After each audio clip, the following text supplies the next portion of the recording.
ప్రభుత్వ టెర్రరిజంతో పెట్టుబడులు పరారైపోవడం. నాకు అమర్ రాజా ఇండస్ట్రీస్ ఒకప్పుడు దిశ ఏదైతే అమర్ రాజా పెట్టారో వాళ్ళంతా ఒకటి ఆలోచించారు. చిత్తూరు జిల్లా మేము మా జిల్లాలో ఇండస్ట్రీ పెట్టాలని ఇండస్ట్రీ అతను పెడితే అతన్ని ఎన్ని విధాల ఇబ్బందులు పెట్టాలని ఇబ్బందులు పెట్టి ఇప్పుడు పెట్టుబడులు వేరే రాష్ట్రానికి పోయే పరిస్థితి వచ్చింది. అంటే సొంత రాష్ట్రంలో పుట్టిన పారిశ్రామికవేత్త కూడా పెట్టుబడి పెట్టలేని పరిస్థితి, పెట్టినా కాపాడుకోలేని పరిస్థితి వచ్చిందంటే అది ఆనాటి దుస్థితి. 24% నిరుద్యోగం, దేశంలోనే అతిపెద్ద నిరుద్యోగం ఉన్న రాష్ట్రం మన రాష్ట్రం అయ్యే పరిస్థితికి వచ్చింది. 5 ఏళ్లలో దిశ విపరీతంగా క్రైమ్ రేటు పెరిగింది, దళితుల హత్యలు పెరిగిపోయినాయి, డోర్ డెలివరీ. నిన్నే నాకు ఆశ్చర్యం వేసింది, ప్రజాస్వామ్యాన్ని కాపాడాలని చెప్పి ప్లే కార్డు పట్టుకొచ్చారు. ఏం చెప్పాలో అర్థం కాలేదు. ఆ డోర్ డెలివరీ చేసిన వ్యక్తి కూడా ప్లే కార్డు. ఇంకొక పక్క దిశ ఎమ్మెల్యే దాడులు. అబ్దుల్ సలాం ఆ కుటుంబాన్ని నేను ఇప్పుడు కూడా మర్చిపోలేకపోతున్నా. ఎంత దిశ మనిషి చనిపోవాలనుకున్నాడు, బాధలు భరించలేక.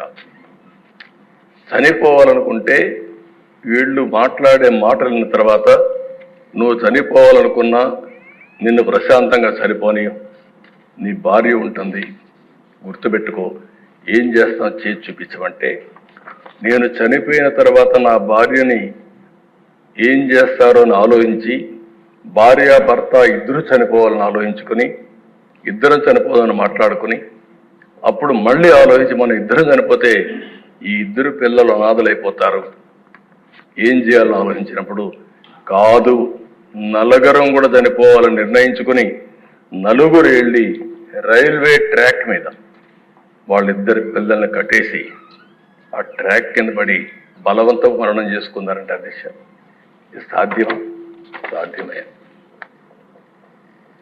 ఎంత నిస్సహాయ స్థితి. ఈ విషయం మనం గుర్తుపెట్టుకోవాల్సిన అవసరం అది జరిగితే పరామర్శించినటువంటి ఆనాటి ముఖ్యమంత్రి నిన్న అదే పార్టీకి ఒకప్పుడు చెందిన ఇద్దరు వ్యక్తులు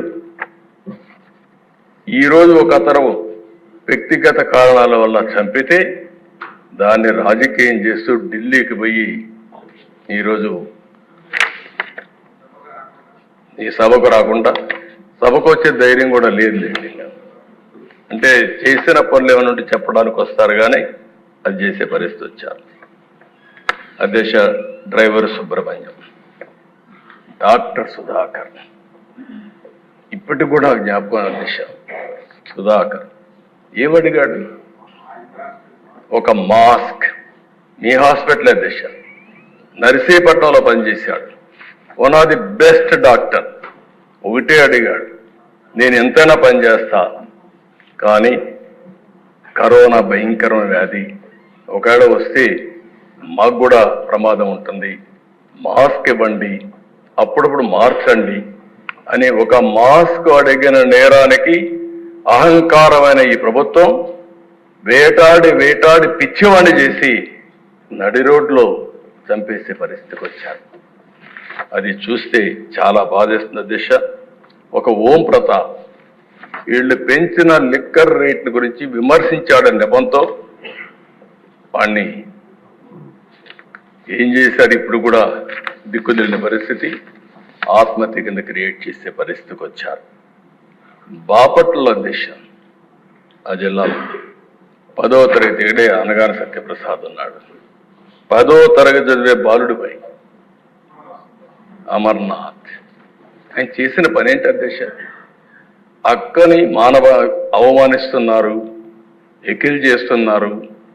ఆ అమ్మాయి మానసికంగా చాలా బాధపడతా ఉంది అని ఇంటికి వచ్చి చెప్పిన నేరానికి దారిలో పోతా ఉంటే పెట్రోల్ పోసి తగలబెడితే పెట్రోల్ వేసి తగలబెట్టిన వాళ్ళకి రక్షణ ఇచ్చే పరిస్థితి వచ్చారు తప్ప ఆ కుటుంబాన్ని కాపాడే పరిస్థితి లేకుండా పోయింది.